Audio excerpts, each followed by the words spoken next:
শেখার 4টি স্টেজ আছে।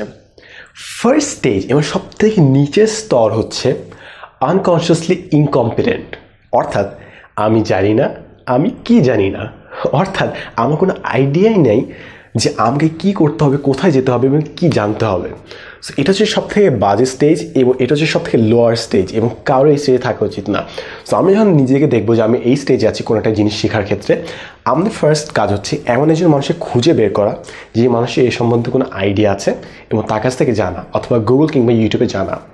তো আমরা জানলাম যে আমরা কি জানি না, তাহলে আমরা সেকেন্ড স্টেজে চলে যাব, যেটাকে বলে হচ্ছে কনসিয়াসলি ইনকম্পিটেন্ট, অর্থাৎ আমি জানি যে আমার কি কি ল্যাকিংস আছে, কি কি জিনিস আমি জানি না। ফর এক্সাম্পল, আমি গ্রাফিক ডিজাইনিং শিখতে যাচ্ছি এবং আমি জানি যে আমার ফটোশপের নলেজ নেই, আমার কম্পোজিশনের নলেজ নেই, আমার কালার কম্বিনেশনের নলেজ নেই। সো আমি জানি যে আমি কি জানি না, এটা হচ্ছে সেকেন্ড স্টেজ।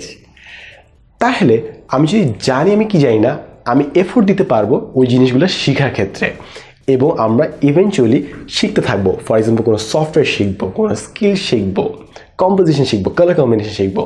তাহলে আমরা থার্ড স্টেজে পৌঁছে যাব, যেটাকে বলে কনসিয়াসলি কম্পিটেন্ট, অর্থাৎ আমি জানি আমি কি জানি, অর্থাৎ আমি যা করছি তা আমি জেনে বুঝে করছি।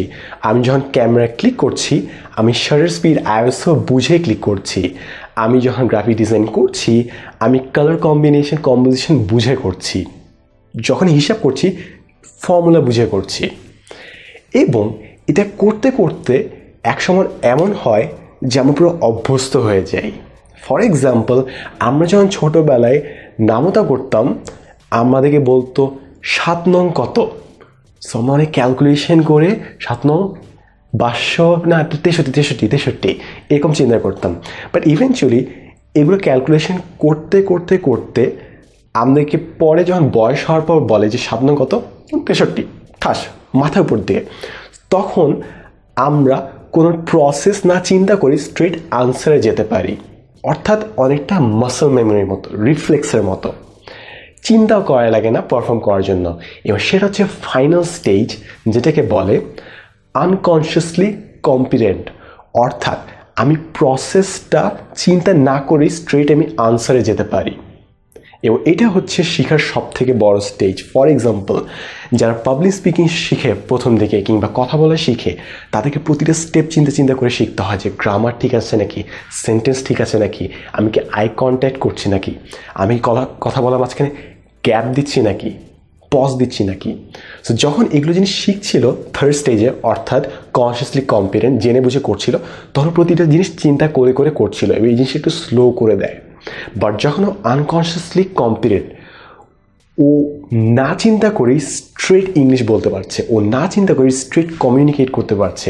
এই জিনিসটা হচ্ছে যারা রুবিক্স কিউব করে মাসল মেমোরির মতো, ফার্স্টে যখন মিলায় প্রতিটা সুতো দেখে দেখে দেখে মিলায়, বাট ইভেনচুয়ালি এতই মুখস্থ হয় যে হাত কাজ করতে থাকে, ও না তাকিয়েও সলভ করে ফেলতে পারে।